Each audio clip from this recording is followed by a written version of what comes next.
Welcome to our channel. If you need to download Instacart receipts for expense tracking or budgeting, follow these step-by-step instructions. Step 1. Open the Instacart app on your smartphone or go to instacart.com and log in to your account. Step 2. Tap on the profile icon in the bottom right corner and select Your Orders to view your complete order history. Step 3. Find the order for which you need a receipt and tap on it to open the order details page.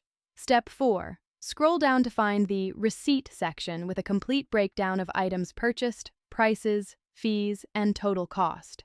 Step 5. Tap on Email Receipt or Download Receipt to receive a PDF copy of your detailed receipt.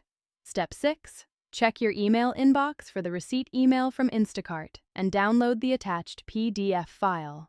Step 7. For accessing receipts on a computer, log in to your Instacart account on the website, go to Orders, and download receipts from there. Step 8. You can also find receipts in the original order confirmation and delivery completion emails sent when your order was delivered.